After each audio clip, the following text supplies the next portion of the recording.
Well, now, guys, you're going to unbelievably see what's happening with us right now. We've got someone in the studio, in the footballer studio, and of course, what we're going to be doing right now is we're talking to David Chick, guys, who is an English player who came out many years ago. And what I want to ask him is, and we want to talk about how this happens when we get players coming over, visa players. Nobody knows about this, so we're going to talk now. David, where did you play in England? Where did you start? I started, like most people, a young kid, just battering around local clubs. I was lucky enough at the age of 10 to move into an academy in England. The academy setup had moved into more of a professional environment. I went from those schools of excellence into academies, and I signed with my local club, Norwich City. Ooh, Norwich, wow. Yeah, so I was 10 years old, and I went on a decade of an adventure there. Up until 1920, going through the ranks, through the teams, into youth teams, into reserve football. So that's where it started. A brilliant journey, awesome experience. Met some amazing people, played with some amazing players, got coached by some amazing coaches, got to play in so many different countries on tours and stuff like that. And something that I'll cherish forever. Some of the best moments for me in football growing up, and very lucky to do so. So this is actually amazing. What you're hearing out here is a player that is from England. He's an Englishman, and David is going to tell his story, how he started, and what's as a 10-year-old, unbelievable. So the thing is, that is unheard of in Australia, and only now. So many years back, they started this 10-year-old stuff and under 8s and stuff like that too, David. You would have come out here and seen the beginning of the more junior players starting. So what we're going to say is, now, you played in England. Where did you go from there? So I was there for quite a while, just sort of I didn't make it through Norwich. They moved to the Premier League, and I got released and played some non-league football, played a little bit of pro football, and then ultimately was looking around places to go. I had a few offers. I got offered to come out here early on when I was younger and didn't feel quite ready to move to the other side of the planet. Was thinking about going to Norway, thinking about going playing in Ireland. Got offered to play in America and decided not to do that as well.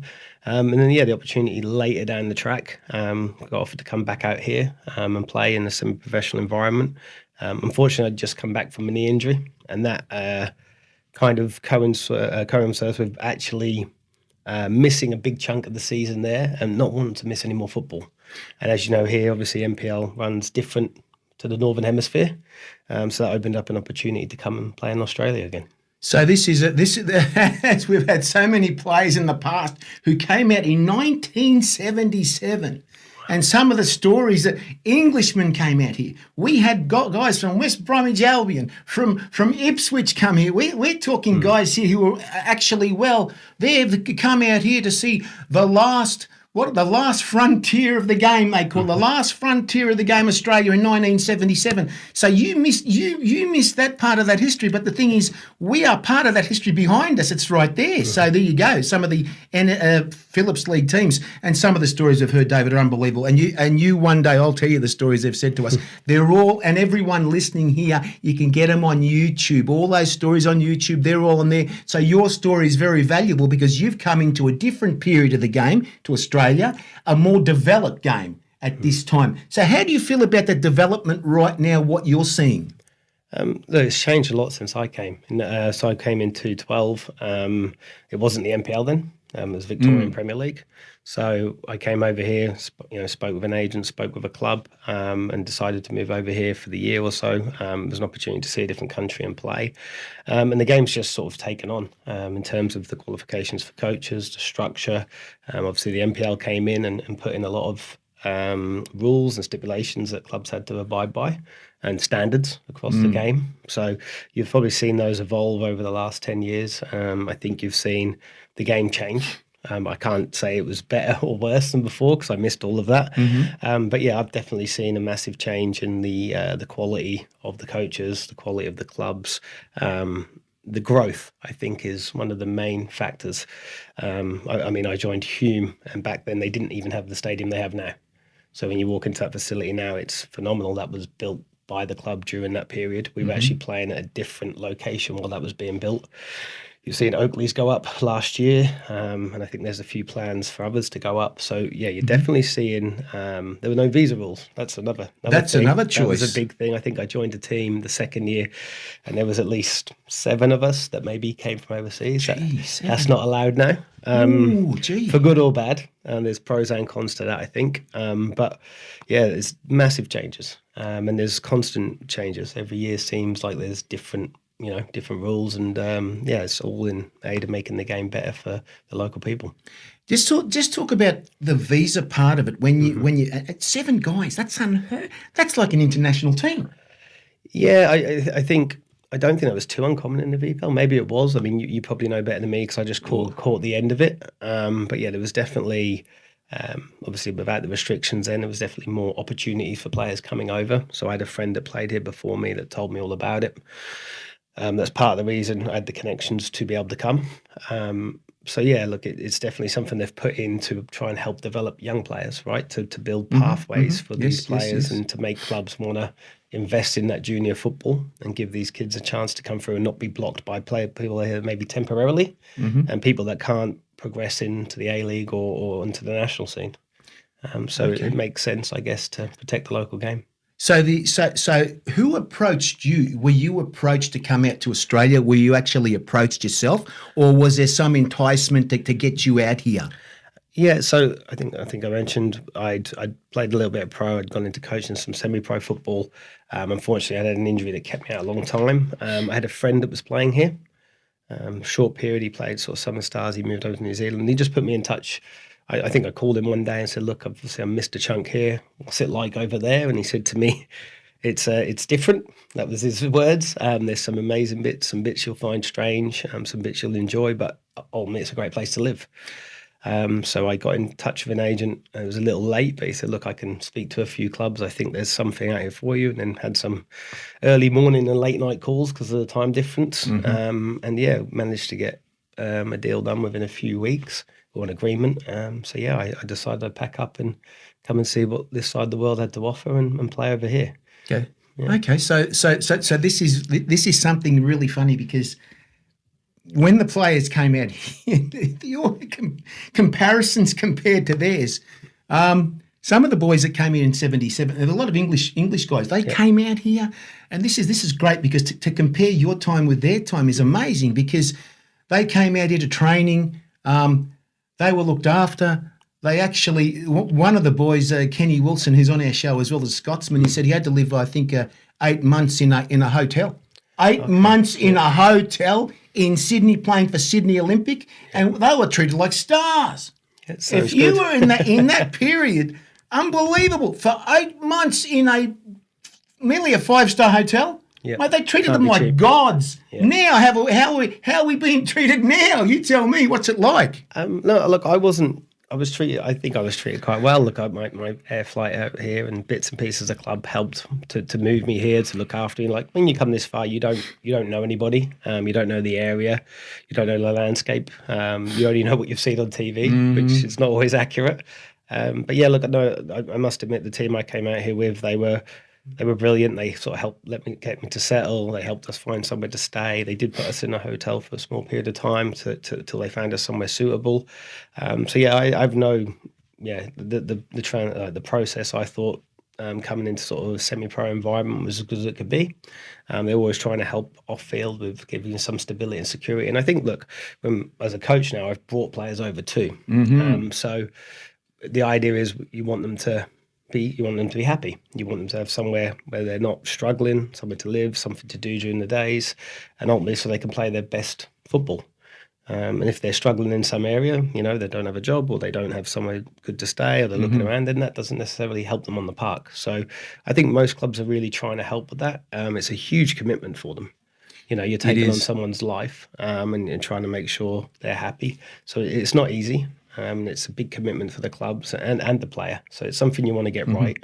But look, yeah, I can't say that they're not treated well. Obviously, maybe not quite as good as the guys before. Mate, it was just maybe they're not the rock stars of the guys before. I couldn't believe it, some of the stuff.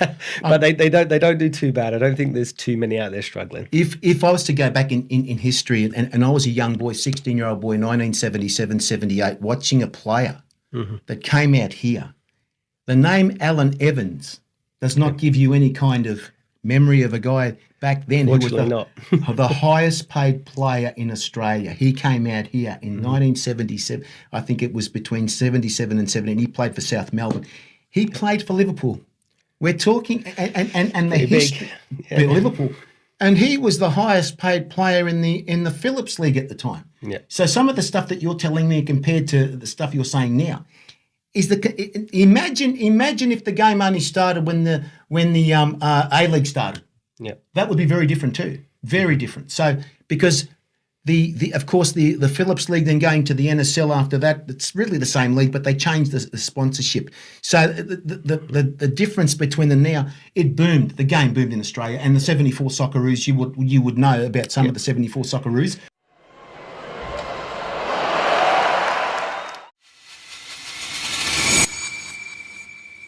What was the first year you came out here? Was it 2012. 2012? Yeah. What was it like then, turning up to training, and then you've turned up to your first training session? Was that at Hume?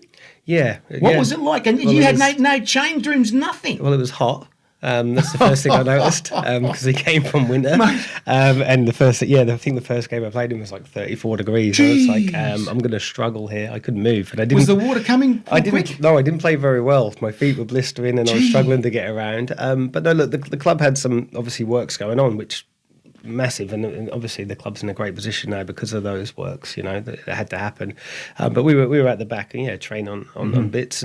But look, I played for Cambridge United Pro Club, and we trained on something that looked like a park at times. So it's obviously you're at those top end clubs, you've got these amazing facilities. Like I said, Norwich, 12 pitches, indoor, outdoor, everything you could ever wish for.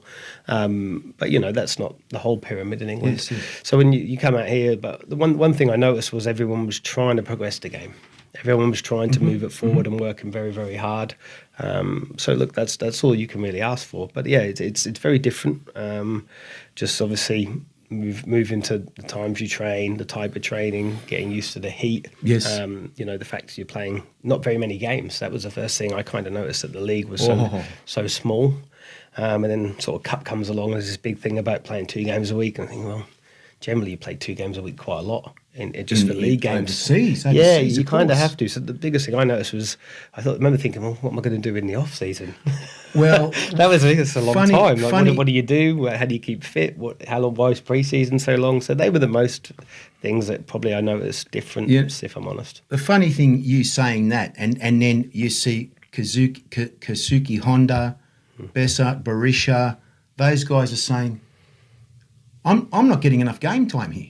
As in not game time, but he's talking about it's too much of a break between the seasons, and this is the problem we have here, don't we? Because we don't play enough. Is that true? If you look at, I don't think so. I think obviously players need to rest. I think the championship teams have probably shown us something, that they've gone and played all these extra games, Yes.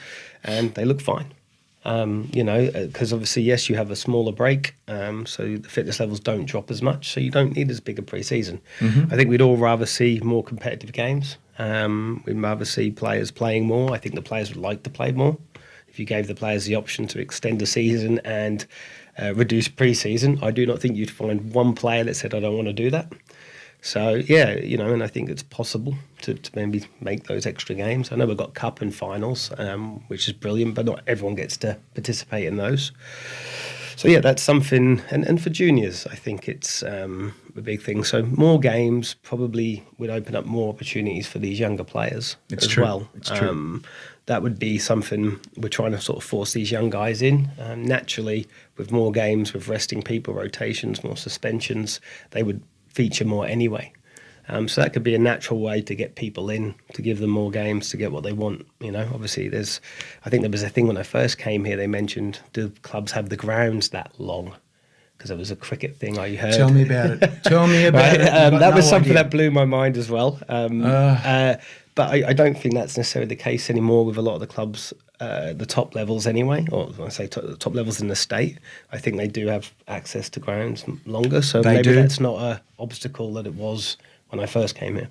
So the thing about when you say about grounds, I spoke to someone at the OFC, of course, the OFC Pro League, which we were doing some stuff. We could be in New Zealand in a few weeks' time too, doing some stuff there with them. And the other point they said too is that they've got stadiums they're building with roofs on them. Would you believe this? In New Zealand, they're doing it. They're doing it in Christchurch. I cannot believe it. And so we talk about the development of the game here in stadiums and everything. Yeah. They're so far ahead of us, it's not funny. They've told me things, David, that I just said to everyone online, I said, boy, oh boy, I wish we had. And these are their, not even A-League clubs. They're not even their A-League clubs have got those facilities. It's to do more of the community stuff for them to play games during the winter, because you know what winter's like in New Zealand, what you've seen and you've heard. Yeah, I've seen it. It's similar to what I've been used to. The change in the seasons is huge there. But look, anywhere where you can create, an environment where people can play no matter the weather, no matter the conditions, is a good way to move forward. I think you've seen a lot of teams here as synthetic pitches to their overall facility to be able to not be too concerned with the change of the seasons and be able to get more traffic. Obviously not everyone likes synthetic, but it does give access to playing all year round. So I'm for any time that you can extend programs for kids, extend the amount of time on the park, amount of minutes, maximise opportunities, I think that's a massive step forward for the game and should be done. Oh, that's okay. But let me just say one thing about in England. In England, is there other clubs that you played for or tried out for? Yeah. So when I went to Norwich at 10, I'd already tried out. Went to Norwich and wasn't suitable first time around, and I'd gone to Cambridge United, which was a bit further away. So if you know enough about Norwich, it's a bit of your Perth. You're out of the way. You're quite far away from pro clubs. And I was quite happy just playing my local club. I got asked to go to Ipswich, and then obviously I think I ended up back at Norwich because they didn't want me to go to Ipswich potentially. And then, as I got a little bit older, I was doing a little bit better, and I went to a national training camp, and that opened up some doors. So then you're a little bit more sought after. And then, when I finished at Norwich, I went to a few clubs. Went around. Like I said, I was at Cambridge United. I trialled at Bristol Rovers. Went up to Peterborough United. I was there for a little while. Unfortunately, got an injury there. And at Woking and among others. So not all of them. Got offered a few pro contracts that I turned down, which... really? You turned down a few pro contracts? The money at that point... wasn't... to play the league below or the two leagues below and work, so I'd gone back to Norwich to coach, and I really enjoy coaching. To do that was similar to what I could earn, in a 1-year deal where I'd have to probably go and find somewhere to live, and overall made it quite difficult. Those levels now are probably better funded. So I made some decisions there that probably wasn't the right thing to do. And look, that suited me at the time. So but there's so many clubs there. We left there. I think there was 6 clubs you could go to, and you're not sure where to go to, who's in your way. I went to Lincoln as well, Boston. Now I think about it. Boston, yes. Yeah. So look, all good opportunities, all clubs that were looking for something different. But I think what we have here in terms of professional clubs, there's 90 teams there. Which is crazy, but then the amount of players playing, so many more, and so many more people coming in from, we talk about visa players here. There was players from all over the place coming to play in the UK. They're coming here at the moment, and they're all coming here to the NPL. What I want to ask you is, of course, you coming from England, of course, you would know all the leagues that are there. I mean, we're talking, we can go to the Premier League. As of 2012, the Premier League, the Championship. Then you've got First Division, Second Division, Third and Fourth and Fifth. Then you've got your non-leaguers. Yeah. Tell me about have you travelled around to see some of these non-league clubs? Are they similar to the NPL, or are they more stronger? Okay, so do you mean in terms of the quality of the players? Quality of the players and the play compared to the NPL, yeah. Right, okay, so obviously I think your first few tiers are professional, they're off you go. They're different calibre of player. Not saying A-League players can't go there, but obviously from a semi-pro point, if they came here and dipped into the NPL, you'd notice them straight away. I always think Conference South, Conference North, anyone from that level that has come here has done particularly well. The football, especially in Victoria, where the football's quite fast-paced, can be direct at times. You need to battle. That's a league that you're going to get a lot of that. The league below there is fairly similar. So I think what you'll find is because it's quite a large, so north and south is quite a large travel area. So you don't necessarily always get the best players play at, much like you can find a really good state league player Yes, here yes. that goes, I'm not going to go NPL because of travel, because of work. You'll get a lot of that there where they'll go, well, I'm happy to play 2 leagues below. So I've left Arsenal. I've done a bit of pro. I'm now going to this level. You'll get boys that have played top level academies in your tier 5 and 6 because they're now doing something else. And they're a standout there. You'll also get regional players. So, like I said, where I'm from Norwich, there's a lot of boys that left Norwich's academy who have decided or can't or have decided not to play pro, rather than go and travel around the whole country, which, you know, you're talking 6 hours from one side to the other to travel. They'll stay in the local league where they're absolutely phenomenal. Okay. So they could quite easily play Conference South, Conference football, but due to deciding to go a different direction, travel, family commitments. So you think most of Melbourne is inside Melbourne. You could be in Norwich and you're going to go and play in Exeter. Oh, And you've got to travel 4 hours on a Tuesday night. So you've got to go the furthest way to go and So play. It's similar to but MPL is closer if you look at it. The NPL is definitely closer. Definitely closer. But what you'll find is you'll get young players, they're still going because they've got the dream and they want to be seen, they want to go up. Anybody then that goes, well, maybe I've got a family, I've got a job, I've got to get up in the morning. They're going to go, well, I'm going to stay a little bit more local. And the level isn't as important as potentially finances, convenience, local club, playing where I want to, playing for my hometown, those type of things. So there are some similarities. It's probably just on a bigger scale.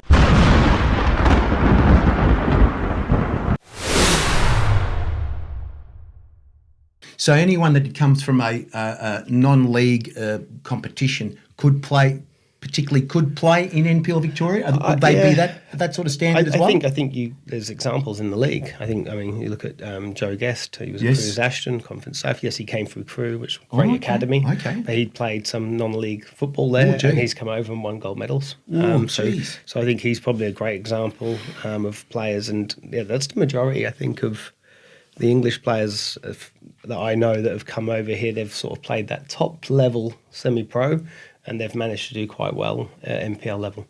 So when you say semi-pro, are we talking?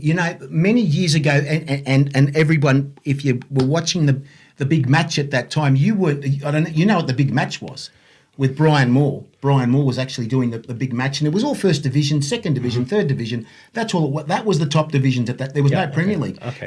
And I go that far back, mate. Sorry, but I go that far back. Don't even ask my age. You tested me. And let me say, the professionalism and the game at that time was different. It was faster. It was attack.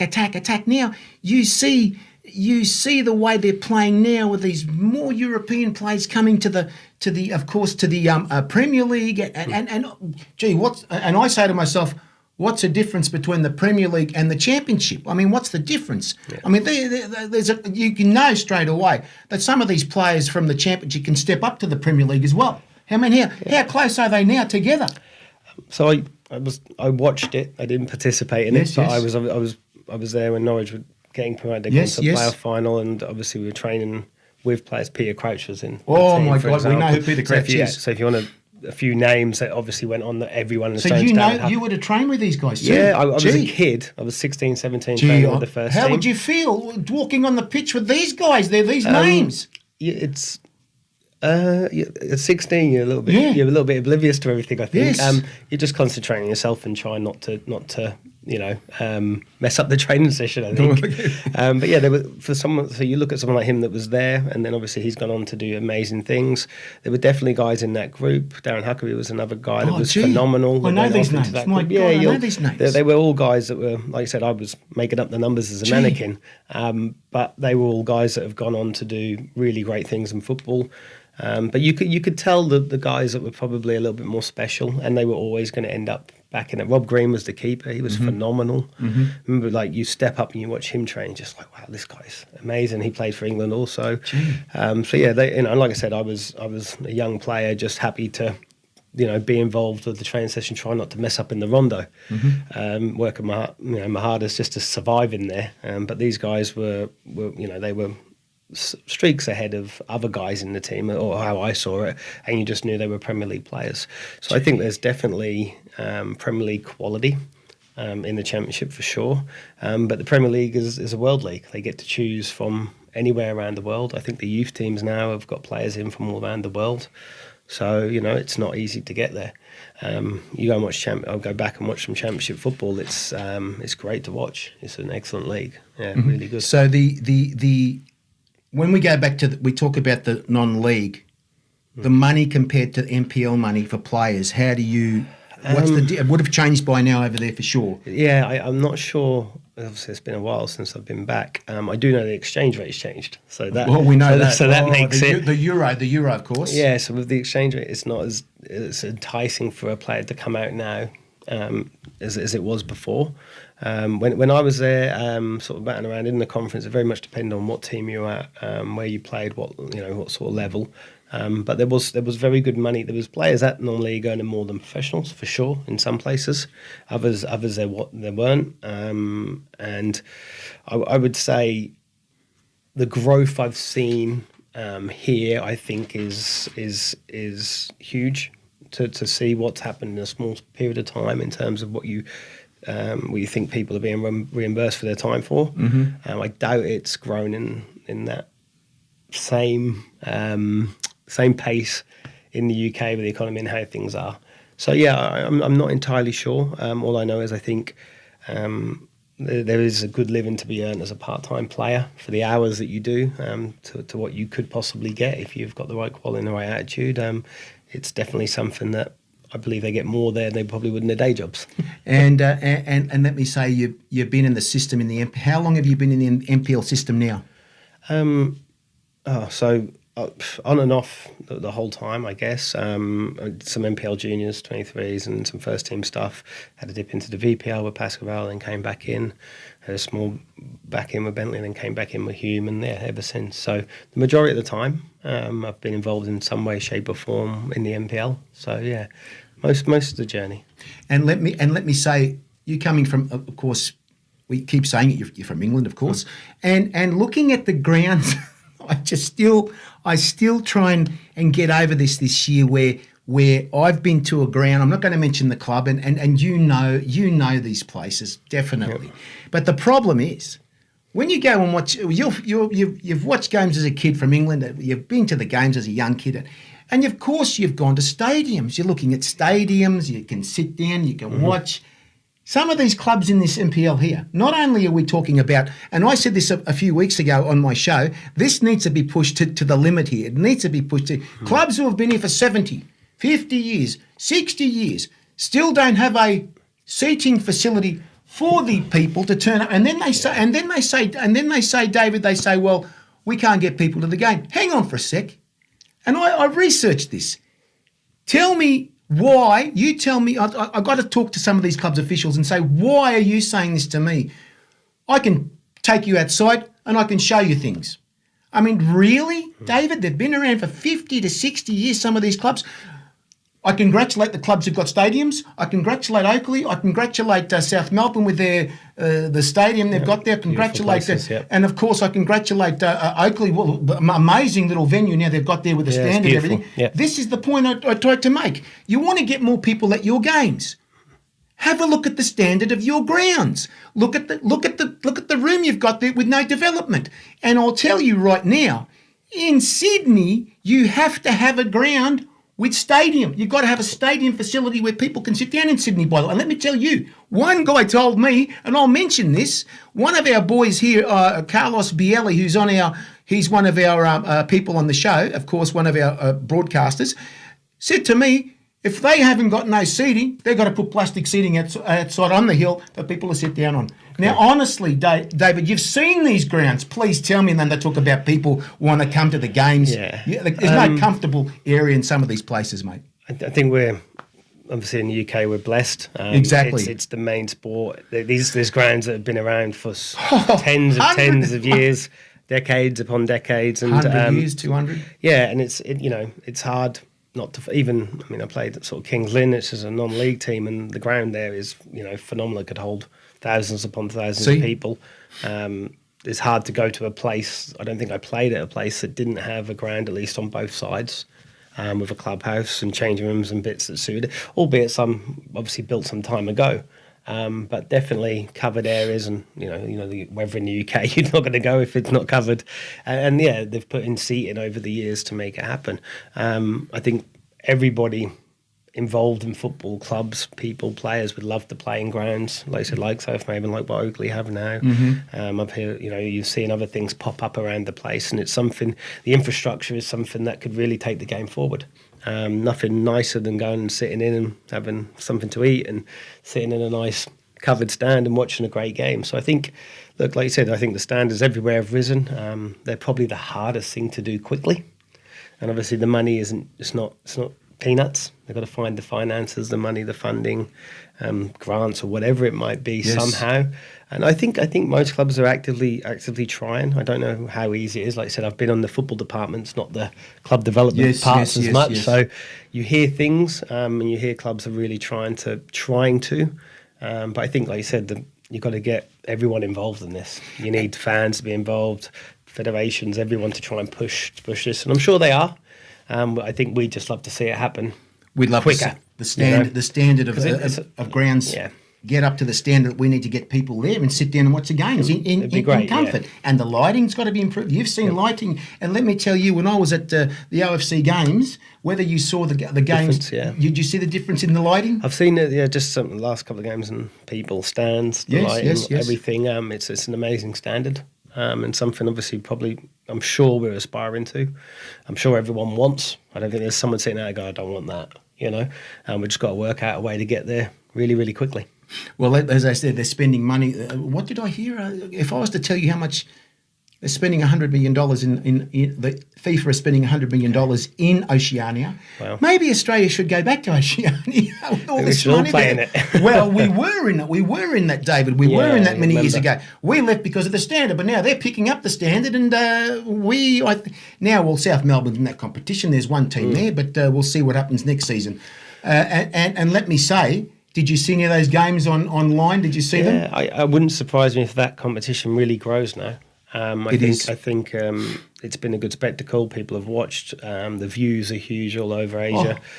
People are looking at it, eyes on it, attendances, and it would be great.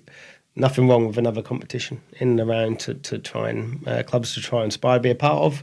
And like I said, if it's bringing in the opportunity to build the game, infrastructure, awareness, enthusiasm, people, sponsorship, all the things that are required, then it can't be bad for football.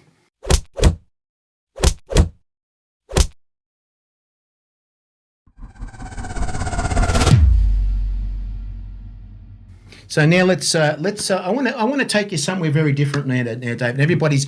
We have so much of a variety of multiculturalism in the country. Of course, we've got English, Scottish. We've got the Italian. Oh, I can't talk about the Italians. I'm very sorry about that. I'm sorry about that, guys. Timing. Well, how could it come out of my mouth? That's what I want to know. But the thing about that is the World Cup's coming up. I mean, here we go. Australia qualifying for 6 World Cups in a row.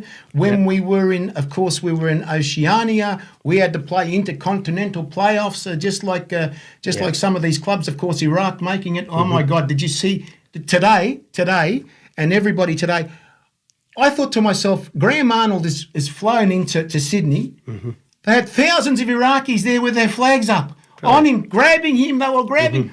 Why isn't it happening in Australia? Why are we doing this to our coach? You understand what's going on? Yeah. Isn't it funny how these guys are a footballing nation? You see what goes on. We have too many things happening here. You see, Graham Arnold's a hero now. Gee. I think that's something that goes back to some of the points with the stadiums and all this other stuff. Yes. And like you said, watching games and the cultural things. We talked about the cricket ground sharing. Yes. Talk about the time that A-League play and not to clash with AFL. These are all things that I'd never heard of because I'd only ever come from somewhere where football was number one. Yes. And everything else was, we'll watch that if football's not on.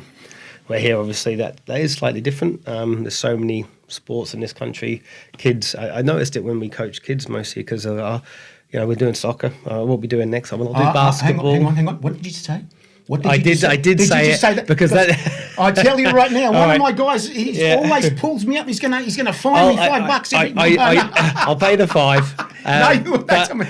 It just is what people would say to me. Obviously teaching with youngsters, and it was like, we might try some basketball, then we'll do some effort, then we'll come back. It really is a multicultural sporting country. It is. Which is brilliant because it gives anyone that likes watching sport. This is a sporting hub of the world. You can watch everything here. I enjoy the Grand Prix, the tennis, I like the cricket now. Nothing will stop me watching a football game first, and I still don't know the rules for the AFL, but you can see why with all these different sports pulling funding in different directions, it's probably slowing down progress for football a little bit.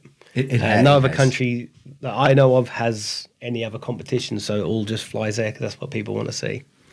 So, but let me just say, the World Cup.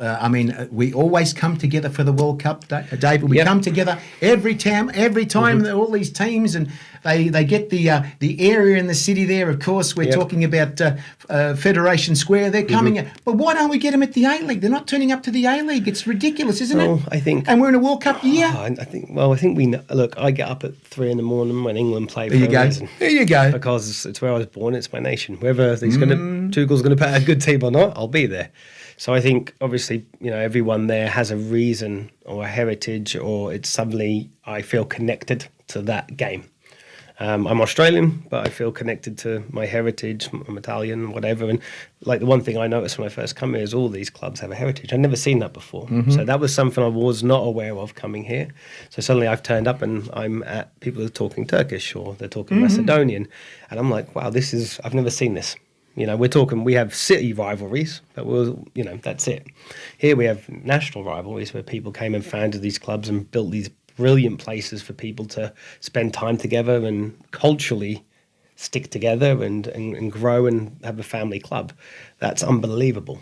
And I think you can see some of the clubs that are really tied to their ethnic roots with great support now in our league. But that's the whole reason the World Cup works. And that's the reason everyone will get up. If they haven't watched MPL, they'll still get up for the country that they have some ties to.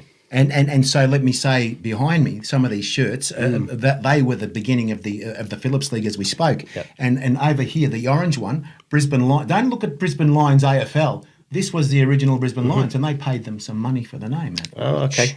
Don't tell anyone. Politics. Politics. Well, Dutch. I guessed. Yeah. Dutch, Hungarian. St. George, Budapest, Hungarian. And of course, over there we've got behind you is Sydney Olympic, Greeks. Yep. So these are the clubs that actually started the game in Australia, the first National League. So this is what you're saying is now, are we lacking? And let me just say one thing to you. Are we lacking that ethnic background in the A-League where these clubs are franchises? How do you feel? Do you think we need to have a couple of these teams back in there? I find it difficult. Yeah, like franchise leagues work very well in America. Yes. And they go on location. I don't, and obviously America's very multicultural. I just think for the population we have here, I think it would be a great experiment to put some of these teams with these big ethnic backgrounds in these places, and let's see. What do we have to lose if the A-League is not bringing up the numbers that we want it to do? It's not growing the way we want. We want the game to survive. It would be great to put some of these teams in there and see how they match up. And if it works, then it sort of opens up a pathway of the direction to go. If it doesn't, then it confirms potentially what they thought in the first place, that we don't need to go that direction. But anything where there's people and there's passion should be explored. Well, that passion was explored last year at the first Australian Championship that you saw. Yep. We had the four groups. How did you? And those original clubs were there that were in the Phillips League. So they were original. They were there. There was the 8 foundation clubs and then the other 8 that qualified being on top of the MPL. Yep. Do you think that's a good way of doing that? Because why should there be clubs that are paying their way through?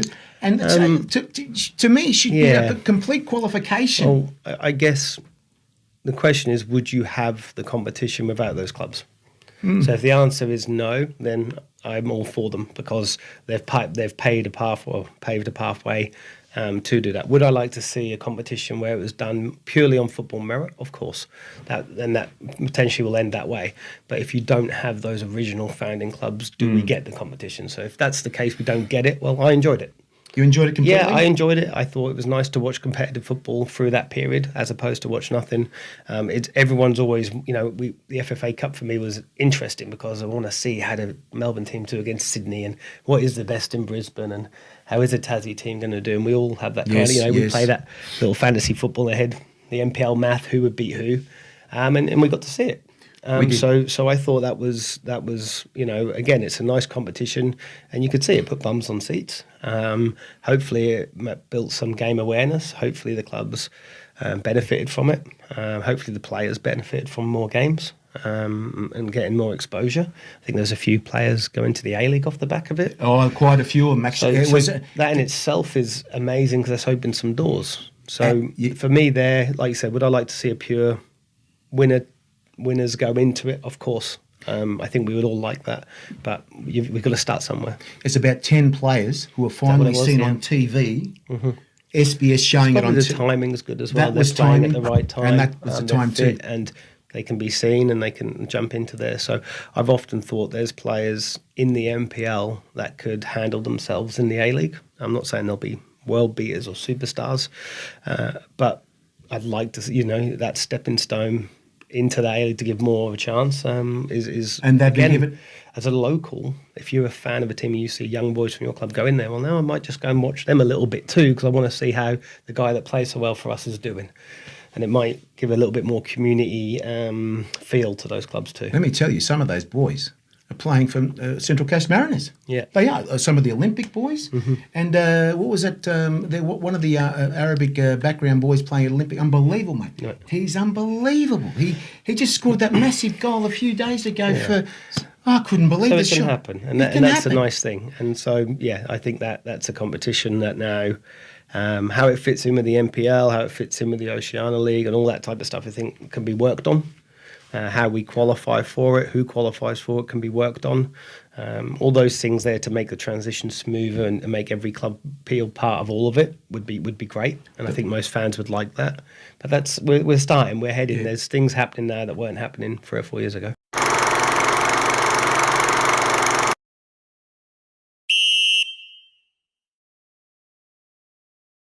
Let me go to the World Cup now with you. Of course, you're an Englishman. You're actually supporting. Come on, it's come. You think it's hang on? No. Oh, I thought it was coming home during the Euros. Euros, I thought it was coming. Do you think England have an opportunity this time? The standards picking up with them. They've got a better opportunity to win the World Cup this time. I think we have the similar opportunity that we normally have if everything goes our way, and some of the bigger, I don't say bigger teams, but some of the teams that I think have better squads don't do well and you get a good run, you might be there or thereabouts. But there's never been a time I've looked, even with the Golden Generation, I've looked at the tournament and gone, they're completely the best team. I think the France team looks unbelievable. The Spain team are fantastic. I don't think, and then any given game on a one-on-one you can win. But these teams are stacked, and they look phenomenal. So yeah, it's such a difficult thing to win. I think they'll be solid. I think they'll be there or thereabouts. I'd love for them to win it. It'd be amazing. But I don't think it's going to come home quite yet. I just think there's a couple of teams out there that probably in my generation I want it to. I just think there's a couple of teams out there that probably are a little stronger, and if they're on form, they'll take it away. Now, talking about the Socceroos yourself, you've watched the Socceroos as well, the players and everything. You might have. Who knows? You might know one of the players. You might have. Been at a club with one of the players, is that right at all? No, not so much. No, I obviously I know of it, watch some of it. Yes. Again, I probably watch more of the European countries just because that's what I'm used to and watching those type of things. I am, obviously, that's my second team. So I want Australia to beat everyone until they play England. But yeah, look, I mean, it's just amazing they're in it. I think, and they're now getting consistently in big tournaments. That's amazing for soccer. I really hope the country get behind it. I hope it's advertised. I hope that the bars are full. People are watching the game. Subscriptions are full. Everyone's tuning in. The kids really get involved, and I hope they have a really good run because for those players, and we've seen it with so many great players. After a great World Cup, they've been signed to big teams. They have. You can name so many that have had a World Cup and then suddenly that's put them on the map, and that's the same for that group of players going. There's already some at big teams. There's already some good young players in there looking for opportunities. So yeah, I hope they go far. I hope they get plenty of eyes on them. I hope they give the fans something to cheer for and a reason to be proud. And hopefully there'll be some great moves on the back of it. Your opinion on 48 countries. 48 countries. And a lot of people are complaining about that out there. They're saying this is going to be one of the longest World Cups. Yeah. How do you feel we're going to be... And the time difference in the USA is very different, of course. It'd be more daytime you're watching these games. I think in terms of the numbers, initially you're going, are we going to get a lot of games that people just aren't interested in? Well, it's a World Cup. You don't have to be interested in every game, as long as there's some people from somewhere interested in the game. There's some countries now that have never been in it that are in it. You'd like to think they're going to get some notoriety, some funding, some money to build their game. So if that helps, for 90, I can watch 90 minutes or allow 90 minutes or an extra round to see a country develop better with their football. So I think the whole thing is about the long-term development of all these players, all these places and countries and players having the opportunity to play in a World Cup and developing the world game. And Exactly. if that works and we get a few extra rounds, a few extra games, well, I'm not going to complain. And also, I saw the game last week. I saw the Cameroon game in Australia. I thought, gee, what a team to fall out of the World Cup. The Cameroonians, unbelievable in the past World Cups, haven't they been? Have a look at that, not having the best African team in the World Cup, and we've beaten them 1-0. Gee. I think I saw a list of the players They're not really, that they aren't weren't. going to the World Cup. That's right. From all nations, and there's guys worth 70, 80 million not going to a World Cup, and then you've got some of these smaller nations, or you don't know half the squad turning up, and I guess that's what makes it great that there is an opportunity for everyone. Doesn't matter how big you are, you may miss out if you don't qualify properly. So it's sad not to see great players and great nations be there, but that's it. That's always happened. There's always been big teams, big players miss out, and they'll be upset, and there won't be many people watching from there. It's very funny. It's very funny you mentioned that too, because I tell you what, the New Zealand getting a ride through so smoothly into it, unbelievable. I mean, how does New Zealand? How are they allowed to play? They just win that. They win their confederation. That's it, and they've won. They've never lost a game. So then New Caledonia had to go and play. They had to play. Of course, they had to play Jamaica. Yep. They lost 1-0 to Jamaica. Tough. And then Jamaica a week ago, the Congo beat them to make the World Cup. So how could you be? It's really funny how these intercontinental games work out. I'm not sure how they do it or what the criteria is. Obviously, there seems to be some easier paths than others. There is. But I think that's always probably been the case. I think there's always been some places there's been an easier route than others. Some confederations have a lot of teams go through, some have less. I assume it's based off seeding, and there's some logic behind it. So if there's a reason behind it and it's seeding and it's logic, then I guess it's hard to argue with. But like you said, you definitely would feel hard done by if you were some nation. Others are gone, wow, look, we've snuck in. But I guess that's the game. You just got to make the most of it if you do get there. And of course, everybody's going to be watching the Socceroos. We're going to go to the live areas at Federation Square, or you're going to be at the casino, and whatever's going to happen. There's going to be groups of the groups of the ethnic groups having their own areas now to be the Turkish community playing against Australia. How would that be? You wouldn't want to turn up at Hume City with your Socceroo jersey that day, would you? Oh, no, I don't think so. You know what it's like over there. You know what it's like over there. No, they'd be very. They'll be. Oh, boy. I'd probably have the games on. They'll packed. be very passionate. They'll have it outside on a big screen for sure. Well, I think that's the brilliant part of it, and I think that's what makes our MPL great as well. Like you said, we've talked about it 10 minutes ago. So the nationality is behind, and now they do that at an MPL level. They turn up at an MPL level to support the team that represents them the most, their heritage. To now do it for their full nation, where their originally family members come from. Why wouldn't they? Exactly. Obviously they've got the choice. Which one do I wear? I'm Aussie. No, I'm a dual citizen. Got to split it in half, and maybe I right. could support both and hope they don't play each other. But look, again, more people watching it. It will just only grow the interest in the game either way. So it's a positive. It's a real pity that once more again Italy has gone. You believe this? I can't believe this happened can't again. believe No, that, can I can't. you? I thought they would make it this time. I thought that's it. All this bad luck they've had. Mate, their players are not developing as good as they used to. They're not doing it. You do wonder what's happening there. I think you look at the squad list. I mean, if you go back to the 90s and you looked at Serie A nights, we used to watch it on Channel 4. It was star-studded. There was more top strikers in Serie A than there is now in the world. I know. Just on its own, and you could name them. You know, Del Piero, Totti, Adriano. I know he's not Italian, but Inzaghi. You could keep going. Foreign strikers. Paolo, domestic I can go right struggles. back to Paolo Rossi. Well, My see, God, like it mate. was unbelievable. My favourite were Maldini and Oh. Cannavaro, the defenders. So to think where they are now, something must have gone. Something's not gone right in terms of player development or the league or where players are playing, managerial, whatever it is. And I'm sure they've got to look into it. They've got to do something about it. The people won't be happy to have Italy not in it again is crazy. Especially when you said they've added more teams and it just seems a lot easier to they get had more in. chances to get in, and they didn't. never. They had to go Yeah. and play another intercontinental changeover again. Really? Yeah, I'd assume the pressure would have been huge because obviously they've got the previous failures probably hanging over the back of them. But look, yeah, they'll be very upset and they'll have a quiet summer. And of course, then they're now saying if Iran don't get in, yeah. Did you hear the story? If I saw something that they might. I hope that doesn't happen. It's not if right. something doesn't, if teams can't go for political reasons or whatever what's going on in the world, they may fill the spots with other teams. I guess that's to keep the competition balanced. But yeah, I mean, I don't know if you haven't qualified. I mean, I'm sure you'll take it to go. Why wouldn't you? Exactly. But it doesn't feel right. Like you said, merit's something that everyone wants to see in football. You want to see people get there because You they want to see deserve the best countries playing in the World Cup. You want to see people that have earned it be there, of course. Exactly. You want to look at it just from football purely, right? Exactly, mate. Mate, you've had a great time in Football Victoria, of course, down here in Australia, playing the game and coaching, and it's been. We've asked you many times to come. You finally turned up over here. Of course, we finally got him here because we want to get more coaches, more people who've played overseas and show how they've come over here and they've shown their passion of the game. And of course, David, thank you for joining us today. It was a pleasure. Thank you for having me. I appreciate it very much. Of course, don't forget, guys, Football List is on again next week, and we talk about the Premier League. Only a couple of more rounds for the Premier League. Who do you support in the Premier League?